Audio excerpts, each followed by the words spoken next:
One of our other topics for the day is, did Tesla buy Gigabyte? Gigabyte now has pre-builts on their website called the Model X and Model S. And if these don't look like cars, I'm going to be extremely disappointed. Let's go ahead and fire this up. Not even remotely, just to spoil your day. Wow, my disappointment is immeasurable and my day is ruined. So it's a 12-core 5900X with a 3080 graphics card.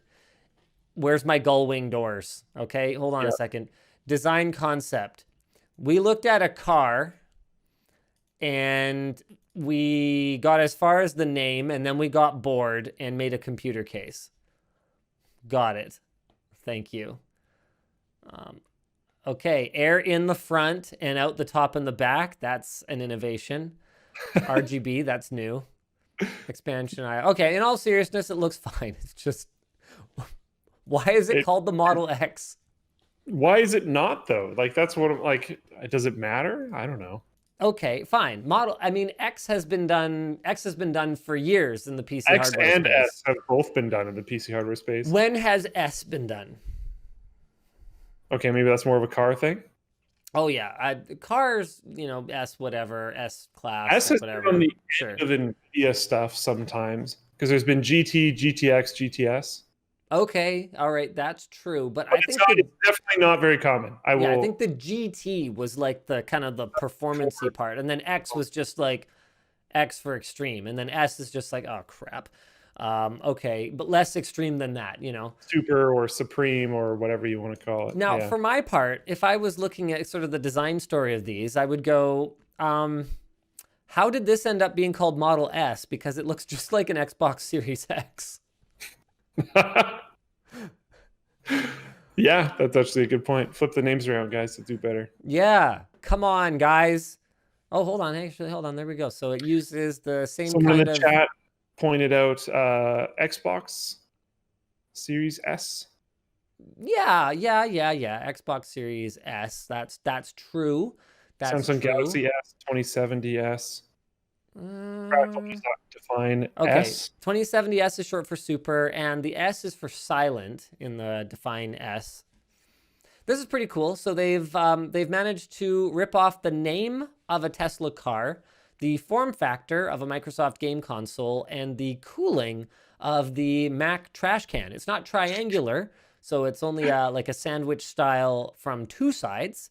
You can see here, you got your graphics card over here and your motherboard over here, but that should actually work really well. Having a shared heatsink, Apple has shown us, works way better than you would necessarily think. Like you instead of with all the crimes that have happened in model names for hardware, do they deserve this berating attack we've given them? Because I don't really think so. I think this is fine. I think blatantly naming your computers after cars that they have nothing to do. Okay, it's not like Tesla is some regional car brand or something. It's not like, that part of the world nobody has ever heard of Tesla, and or the car has a different name. Like you've seen that before in the past, right? Like the Suzuki Swift was also the Pontiac Firefly, was also the Geo Metro. They were all the same car, but it might have varied depending on the region or depending on the manufacturer that was using the same platform, right? Yeah. But that's not the case here. There could conceivably be people in Gigabyte's native Taiwan that, drive home from work in their Model S and then go up to their apartment and play games on their Model S. And that's just really stupid. And then when they're done, go back and get in their car and play games on their Model S. Because also possible. You can play games in a Tesla. That was the joke. So yes, I think they deserve it, not because it's offensive or anything, but because it's just really, really stupid. That's why. That's if why they put a different word, if they used X and S, but put like I was going to say Series, but Microsoft. Did you manage they to put independently something come else. up with pretty much the dumbest names Microsoft's ever had for a console, which is truly a spectacular achievement? Yeah, yeah. How do they Oh. keep getting worse at it? I just don't understand it. Sony set the bar so low. Yeah. Our game console 1, 2, 3, 4, 5, and there was some messy stuff in there. You know, retroactively now that's PSX, and also there's the PS1, but like ONE, it's really small. You know, like there was definitely some dumb stuff in there from Sony, but truly nothing even close to Microsoft's nonsense. I haven't followed PlayStation enough. I knew about like the slim editions and stuff like that, but I didn't know about the one and stuff. That's sad to hear that they went that direction. Oh yeah, that thing was super cool though. I remember my first time seeing it. This is hilarious. My first time seeing it was actually at IKEA, and it was just one of the cardboard fake ones.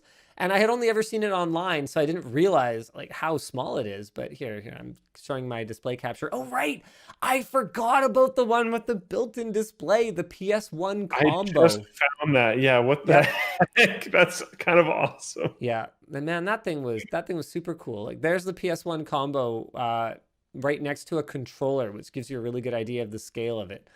We actually have one of them So kicking around the small. office. I think our intention was to like build it into something. Like we wanted to do like an ultimate PlayStation.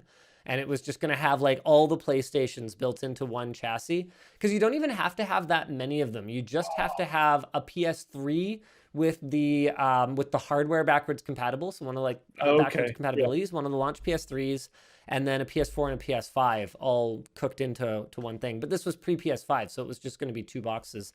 But then there was some reason we wanted the PS1, and I don't remember what it was. It was probably dumb, which is probably why we never did it.